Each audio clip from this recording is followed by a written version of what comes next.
మూడు సింహాలు బయటికి కనిపించే మూడు సింహాలు చట్టానికి న్యాయానికి ధర్మానికి ప్రతీకలైతే కనిపించిన నాలుగో సింహమేరా పోలీస్ అనే రకంగా ఆ రోజు సాయి కుమార్ డైలాగ్ విన్నాం మనం. కానీ ఈ పోలీస్ అధికారి ఎందుకో కనిపించే మూడు సింహాలు వేరు, నాలుగో సింహం వెనకాలందని చెప్పి కొన్ని వీడియోస్ బయటకు వచ్చిన తర్వాత పర్టికులర్గా ఈ పోలీస్ అధికారి విషయంలో నాలుగో సింహాన్ని మీకు చూపిస్తున్నాను. చూడండి, ఇదే ఆ నాలుగో సింహం.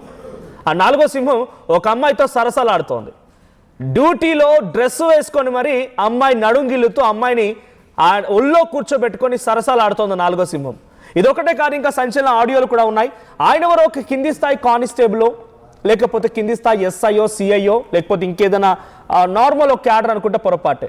The police boss of a state, ఒక రాష్ట్రానికి పోలీస్ బాస్ ఆయన. అటువంటి పోలీస్ బాసే ఇప్పుడు ఈ రకంగా కుర్చీలో కూర్చొని ఆ వీడియో మరి ఎవరు తీసారో తెలియదు, ఏం జరిగిందో తెలియదు, కానీ ఆ అమ్మాయితో అలా సరసలాడు. మళ్ళీ డ్రెస్సులు మారుతున్నాయి. అక్కడ సింహం ఒకటే, కానీ పక్కనే అమ్మాయిలు మారుతూ ఉన్నారు.